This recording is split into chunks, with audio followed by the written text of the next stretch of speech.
आदाब, मैं हूं आपके साथ अब्दुल रहीम मुंसिफ जोहार में आपका स्वागत है। सबसे पहले नजर डालेंगे हेडलाइंस पर। चकला पंचायत सचिवालय में पूर्व सांसद राम टहल चौधरी की बैठक। NH-33 के चौड़ीकरण एवं फ्लाईओवर बनाने की योजना स्वीकृत।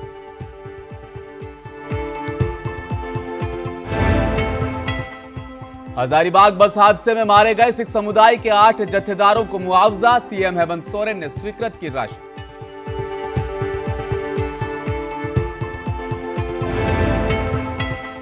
साहेबगंज में अवैध खनन मामले की जांच दूसरे दिन भी जारी। गवाह विजय हांसदा के आरोपों पर की गई पूछताछ।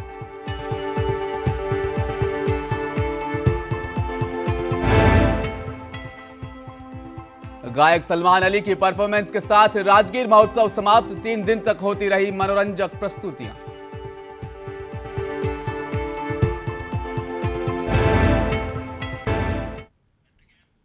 चकला पंचायत सचिवालय में पूर्व सांसद राम टहल चौधरी की अध्यक्षता में बैठक की गई।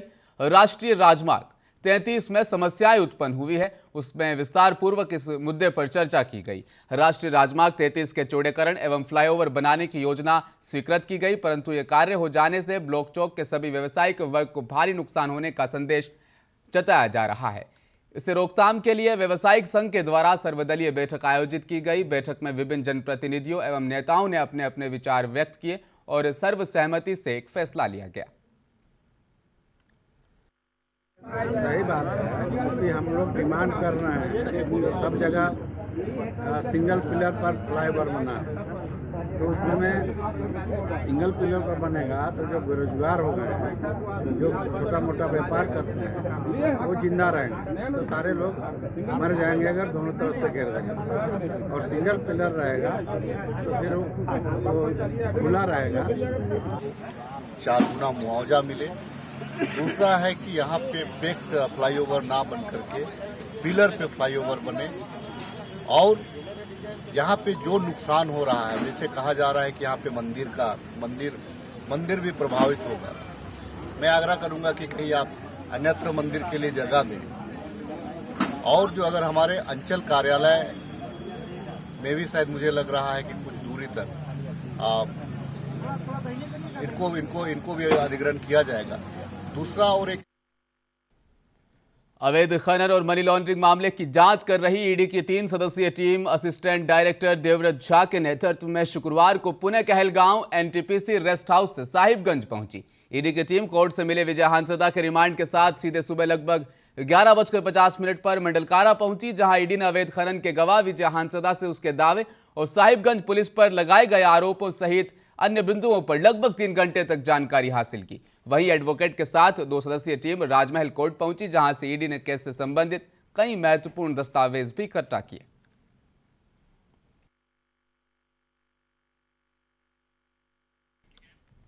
और हजारीबाग बस हादसे में मारे गए गिरिडीह सिख समुदाय के 8 जत्थेदारों के आश्रितों को शुक्रवार को यानी आज मुआवजा राशि का चेक विधायक सुदिव्य कुमार सोनू ने सौंपा। सीएम हेमंत सोरेन ने मुआवजा राशि की स्वीकृति पहले ही कर दी थी।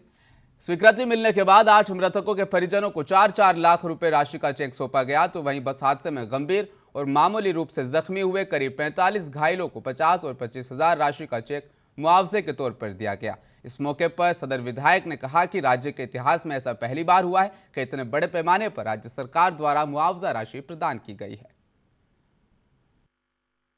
प्रशासनिक पदाधिकारियों का भी धन्यवाद देना चाहता हूं, जिन्होंने कदम से कदम मिला करके जैसा बताया गया तत्काल सारे पेपर्स वगैरह पूरे करवा करके और पूरी रफ्तार के साथ सारे काम कराए हैं। और इसके साथ में सिख समाज के भी कुछ लोग जैसे हरमिंदर सिंह बग्गा, परमजीत सिंह जी छावड़ा और सब लोगों ने मिल करके इस प्रयास को आगे बढ़ाया। लेकिन मुख्य रूप से जो हमारे विधायक जी ने, श्री सुदिव्य कुमार सोनू जी ने ये काम किया है, इसमें मैं इनका अपने सारे सिख समाज की ओर से बहुत बहुत धन्यवाद देता हूं। और सारा सिख समाज इस बात को मानता है कि आपने बहुत ही प्रयास करके और बहुत ही अच्छे काम को अंजाम दिया है। सारा समाज आपका कृतज्ञ है। बहुत बहुत धन्यवाद। निश्चित रूप से लिट्टीपाड़ा थाना क्षेत्र के बैजनाथपुर के बीनाचर टूडू के एक कच्चे मकान में आग लग गई। मकान जल गया, आगोश में समा गया। हालांकि इस दौरान मकान में कोई कोई भी मौजूद नहीं था। इस आग लगी की घटना पर ग्रामीणों की नजर पड़ी तो ग्रामीणों ने आग बुझाने की काफी प्रयास किए, परंतु आग के लपटें ज्यादा तेज होने की वजह से आग पर काबू नहीं पाया जा सका। वहीं करीब 1.5 घंटे के बाद मौके पर दमकल की गाड़ी पहुंची और आग पर काबू पाया गया, लेकिन तब तक लाखों का सामान जलकर राख हो चुका था।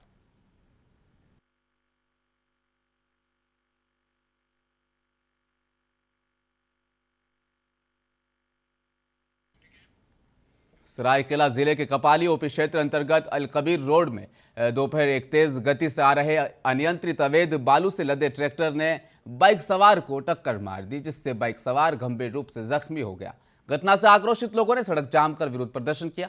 जानकारी के अनुसार आजाद नगर रोड नंबर 15 का निवासी नौशाद अहमद बाइक से राशन लाने जा रहा था। इस बीच अलकबीर रोड में तेज गति से आ रहे अनियंत्रित बालू से लदे ट्रैक्टर ने पीछे से उसे टक्कर मार दी। इस घटना में नौशाद गंभीर रूप से जख्मी हो गया, जिससे आनन फानन में एमजीएम अस्पताल जमशेदपुर रेफर किया गया।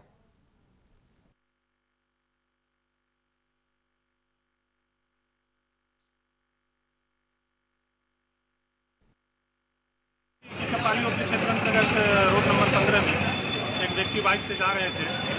उनका उम्र करीब 40 साल था और जैसे एक ट्रैक्टर द्वारा पीछे से धक्का मारा गया, जो घायल हो गए हैं, जिन्हें इलाज है तो एमजीएम भेजा गया। और ट्रैक्टर को फिलहाल यहाँ से जब तक कपाली ओपी ले जाया गया।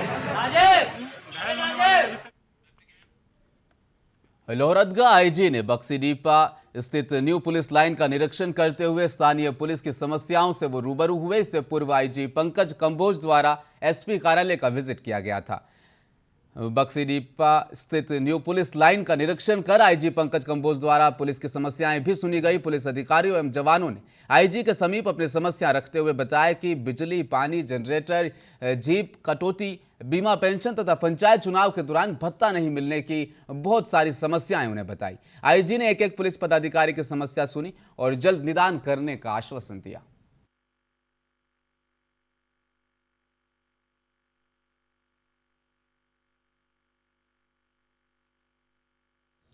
बहुत सारे जो मामले हैं वो सब पुलिस अधीक्षक के कार्यालय से ही नियंत्रित होते हैं। तो पुलिस अधीक्षक के कार्यालय में ही ये सारी शाखाएं आती हैं। नक्सल शाखा भी उसी में आती है, अपराध शाखा भी उसी में आती है, बहुत सारी शाखाएं हैं, अभियोजन शाखा भी उसी में आती है। तो ओवरऑल हम लोगों ने इंस्पेक्शन किया है। जहाँ तक नक्सल की बात है, नक्सल के लिए जो है पुलिस की तैयारी है। अभी पाकुड़ डीएससी मुकुल राज हिरणपुर के तारापुर मध्य विद्यालय में आज औचक निरीक्षण करने पहुंचे, जहां एक तरफ डीएससी का निरीक्षण तो दूसरी ओर विद्यालय में डीएससी के निरीक्षण के दौरान क्लासरूम से बाहर बच्चे खेलते हुए नजर आए। डीएससी का कोई प्रभाव नहीं दिखा। साथ ही डीएससी ने निरीक्षण के दौरान साफ सफाई, विद्यालय भवन की स्थिति और पढ़ाई संबंधित छात्रों से जानकारी ली। इस दौरान डीएससी मुकुल राज ने उपस्थित शिक्षकों को विद्यालय में कमियों को दूर करने को लेकर सुधार करने का आवश्यक निर्देश दिया। साथ ही उन्होंने बताया कि निरीक्षण अभियान लगातार जारी रहेगा। में जो कमी हो रही है, जिनका कॉपरेशन है नहीं मिल पा रहा है या जो नहीं मिल पा रहा है, इसको भी हम लोग देख करके कोशिश कर रहे हैं कि विद्यालय की स्थिति और पढ़ाई लिखाई में सुधार हो, शिक्षक रोज आए। सरायकेला जिला के तिरुल्डी थाना की पुलिस और कुकड़ू के सीईओ ने सपादा घाट से अवैध बालू से लदे 2 ट्रैक्टर को जब्त किया। वहीं 2 ट्रैक्टर चालकों को भी पुलिस ने जेल भेज दिया है। बताया जा रहा है कि कुकड़ू के सीईओ राकेश कुमार गोप और तिरुल्डी थाना प्रभारी रितेश कुमार को गुप्त सूचना मिली थी। सपादा घाट से चोरी छिपे अवैध बालू का उत्खनन किया जा रहा है। इसी सूचना के आलोक में कुकड़ू के सीईओ और तिरुल्डी थाना की पुलिस ने छापेमारी की और अदेलडी के पास से चालक समेत दोनों ट्रैक्टर को जब्त कर लिया।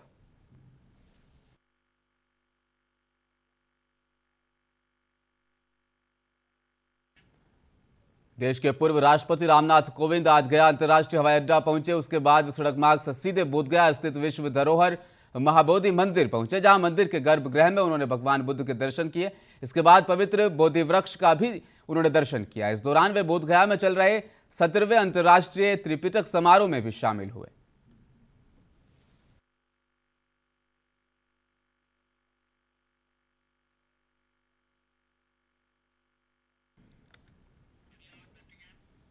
भारत G20 की अध्यक्षता ग्रहण करने की खुशी में यूनेस्को के विश्व धरोहर स्थल प्राचीन नालंदा विश्वविद्यालय के भग्नावशेष परिसर में उत्सवी माहौल देखा गया। इस परिसर को लाइट से रोशन किया गया। यह स्थल एक सप्ताह तक रोशनी से इसी तरह जगमगाता रहेगा। नालंदा खंडहर से लाइट जो चल रही है G20 के लोगों को भी उसमें दर्शाया गया है। भारतीय पुरातत्व सर्वेक्षण पटना मंडल के अधीक्षक पुरातत्व डॉक्टर गौतमी भट्टाचार्य नालंदा खंडहर पहुंचकर इसका अवलोकन भी उन्होंने किया है।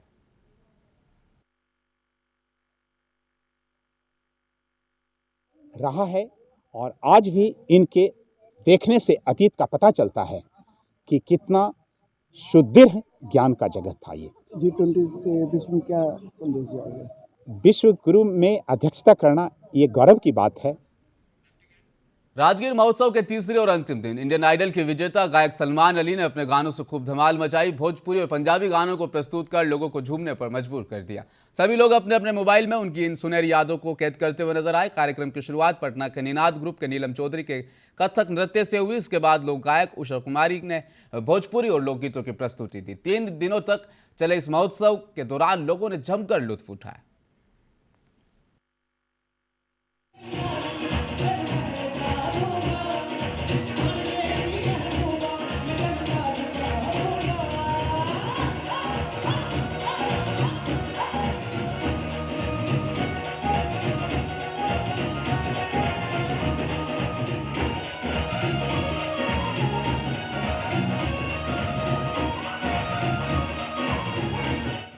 भागलपुर कला संस्कृति एवं युवा विभाग, बिहार सरकार और जिला प्रशासन के बैनर तले 2 और 3 दिसंबर को जिला स्तरीय युवा उत्सव का आयोजन बरारी स्थित जिला निबंधन सह परामर्श केंद्र में आयोजित किया जा रहा है। कार्यक्रम का विधिवत उद्घाटन डीडीसी कुमार अनुराग, एडीएम अपर समाहर्ता के अलावा कई पदाधिकारियों ने सामूहिक रूप से दीप जलाकर किया।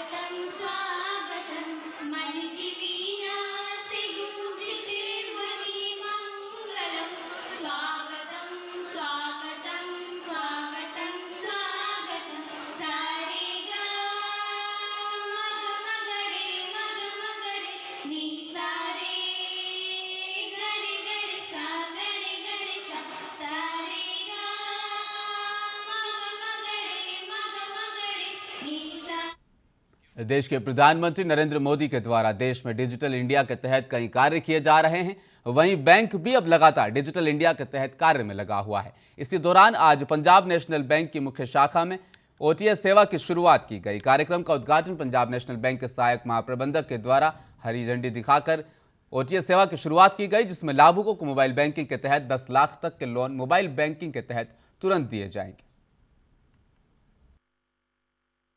डिजिटल एक्सप्रेस पूरे शहर में घुमा रहे हैं ताकि ये जो योजनाएं हैं उसको हम लोगों के बीच में प्रसारित कर सके, प्रचारित कर सके। और निश्चित रूप से ये पंजाब नेशनल बैंक के ग्राहकों के लिए एक बहुत अच्छी बात है और हमारे लिए भी बड़े गर्व की बात है कि हम अपने ग्राहकों की सेवा के लिए, उनको अच्छी सुविधा के लिए बार बार हमेशा अपने डिफरेंट प्रोडक्ट्स को, डिफरेंट डिलीवरी चैनल को और ज़्यादा अपग्रेड कर रहे हैं। और ये स्वास्थ्य विभाग के अपर मुख्य सचिव प्रत्यय अमृत शुक्रवार को प्रखंड पेठना गांव स्थित डेंटल कॉलेज पहुंचे, जहां उन्होंने अन्य पदाधिकारियों के साथ डेंटल कॉलेज का औचक निरीक्षण किया। करीब 3 घंटे तक अपर मुख्य सचिव प्रत्यय अमृत डेंटल कॉलेज में अधिकारियों और पदाधिकारियों के साथ उद्घाटन को लेकर वार्तालाप करते नजर आए। गौरतलब है कि आगामी 12 दिसंबर को 410 करोड़ की लागत से डेंटल कॉलेज का उद्घाटन बिहार के मुख्यमंत्री नीतीश कुमार और डिप्टी सीएम तेजस्वी यादव के हाथों होना है। कार्यक्रम था, ये जो काम चल रहा है उसको देखने का था। हम लोग की कोशिश है कि 12 तारीख को जो डेंटल हॉस्पिटल है, कॉलेज है, उसका हम लोग शुभारंभ कर सकें। माननीय मुख्यमंत्री जी के आने की संभावना है, तो आज उसी कंटेक्स्ट में आज हम लोग आए थे। इसके साथ साथ चतरा सदर अस्पताल में फाइलेरिया उन्मूलन को लेकर एक विशेष कार्यक्रम का आयोजित किया गया। कार्यक्रम का विधिवत उद्घाटन दीप जलाकर डीसी अबू इमरान, डीडीसी उत्कर्ष गुप्ता, एससी पवन कुमार मंडल, एसडीओ मोहम्मद मुमताज अंसारी और मंत्री प्रतिनिधि हारून रशीद ने संयुक्त रूप से किया। कार्यक्रम को संबोधित करते हुए डीसी अबू इमरान ने कहा कि फाइलेरिया उन्मूलन को लेकर सरकारी तंत्र एवं स्वास्थ्य महकमा काफी सजग है। 1 दिसंबर से लेकर 15 दिसंबर तक चलने वाले फाइलेरिया उन्मूलन में लोगों को बढ़ चढ़कर हिस्सा लेने को आवश्यक बताया। दिसंबर से 15 दिसंबर तक 2022 तक फाइलेरिया उन्मूलन अभियान चलाया जा रहा है। इसके लिए केवल 2 वर्ष के बच्चों को छोड़कर शेष सभी लोगों को दवाइयाँ खानी है और उसके लिए मार्गदर्शिका है किसको किस। नूरसराय थाना क्षेत्र के धर्मपुर गांव में विधवा महिला द्वारा पति के 5 बीघा जमीन में धान लगवाया गया था, जिसे लेकर नंदोशी ने अपने सहयोगी के साथ मिलकर स्वयं अभिषेक सिंह की पत्नी सवनम कुमारी के साथ मारपीट कर बलपूर्वक धान कटवाकर अपने साथ ले गया। इस मामले को लेकर पीड़िता वेन थाना पहुंच गई, जहां इसका मामला दर्ज नहीं किया गया, जिससे आहत होकर उसने अपने मायके धर्मपुर में आकर जहर खा लिया। जहर खाने के बाद परिवार के सदस्य द्वारा इलाज के लिए निजी क्लिनिक में भर्ती कराया गया, जहां महिला का इलाज अब भी जारी है।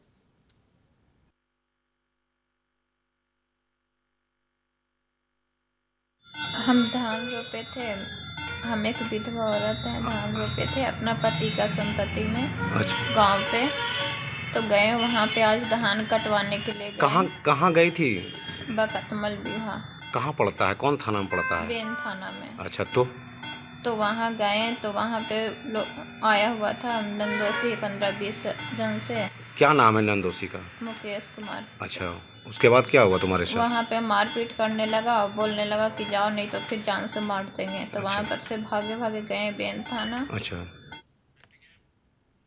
समस्तीपुर में बदमाशों के हौसले बुलंद हो गए हैं। आए दिन बदमाश तमंचे की नोक पर लूट की वारदात को अंजाम दे रहे हैं। ताजा मामला दलसिंह सराय थाना क्षेत्र केवटा रोड स्थित एक किराना की दुकान का है, जहां एक किराना व्यवसायी से 4 की संख्या में आए नकाबपोश लुटेरों ने ग्राहक बनकर उसे गन पॉइंट पर लूट लिया और गले से लगभग 1.5 लाख रुपए लेकर फरार हो गए। यह घटना बीती रात की है, जहां बंदूक की नोक पर इस लूट की वारदात को अंजाम दिया गया। हालांकि दुकान में लगे सीसीटीवी कैमरे में यह पूरी घटना कैद हो गई।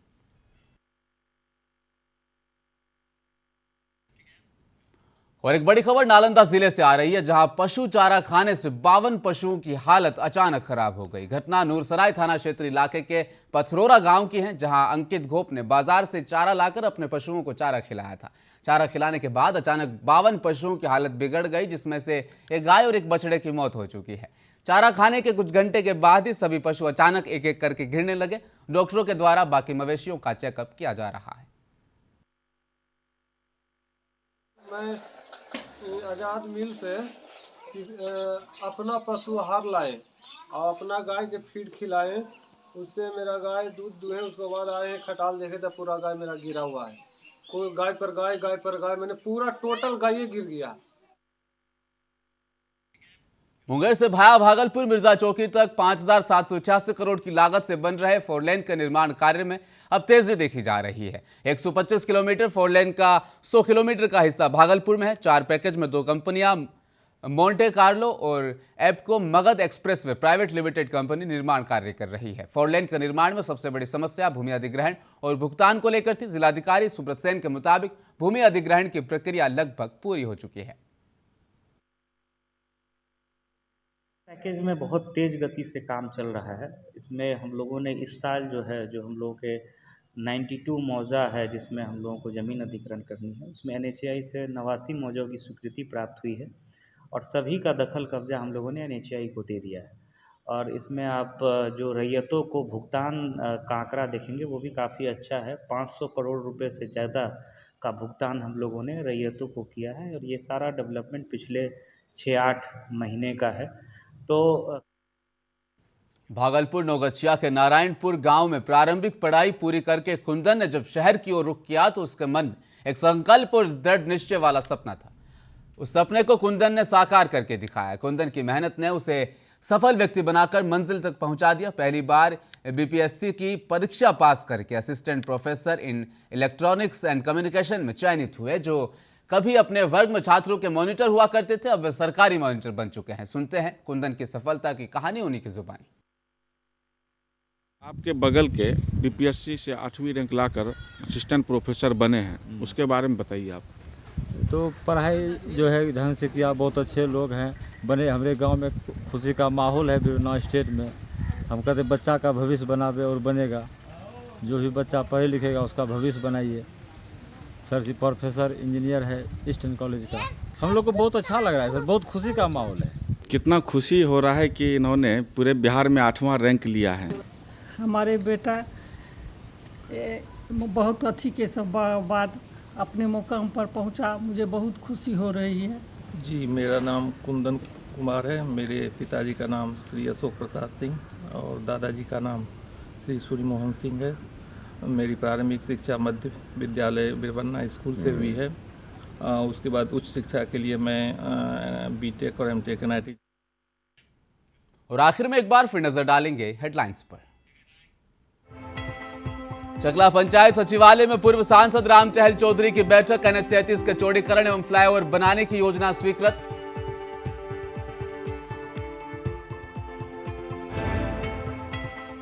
हजारीबाग बस हादसे में मारे गए सिख समुदाय के 8 जत्थेदारों को मुआवजा। सीएम हेमंत सोरेन ने स्वीकृत की राशि।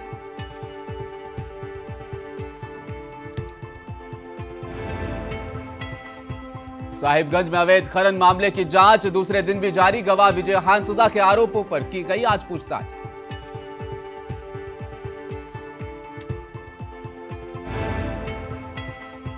और सलमान अली की परफॉर्मेंस के साथ राजगीर महोत्सव समाप्त। 3 दिन तक होती रही मनोरंजक प्रस्तुतियां।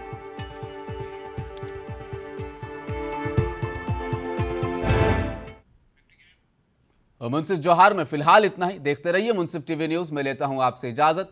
अपना ख्याल रखिएगा। आदाब।